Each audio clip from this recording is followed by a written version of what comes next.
పండగలే high power ఉల్లాసం high power ఉత్సాహం high power ఆరోగ్యం హై పవర్ ఆనందం గుంటూరు వారి XXL మరియు హై పవర్ హార్స్ దేశవాళీ మినపగుళ్ళు బంధాలు అనుబంధాలు మరింత దృఢంగా మరింత బలంగా.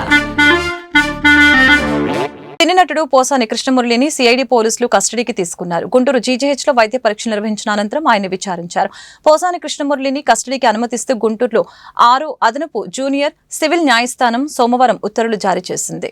చంద్రబాబు పవన్ కళ్యాణ్ పై గతంలో అనుచిత వ్యాఖ్యలు చేయడంతో పాటు మార్ఫింగ్ చిత్రాలను విలేకరుల సమావేశంలో పోసాని ప్రదర్శించారు. దీనిపై సిఐడి పోలీసులు కేసు నమోదు చేసి ఆయనను పీటీ వారెంట్పై కర్నూలు నుంచి గుంటూరు తీసుకువచ్చారు. గత బుధవారం స్థానిక కోర్టులో హాజరుపరిచిగా రిమాండ్ విధించడంతో జిల్లా జైలుకి తరలించారు. పోసానిని కస్టడీకి ఇవ్వాలని ఇటీవల సిఐడి పోలీసులు కోర్టులో పిటిషన్ దాఖలు చేయగా మంగళవారం న్యాయస్థానం అనుమతిచ్చింది.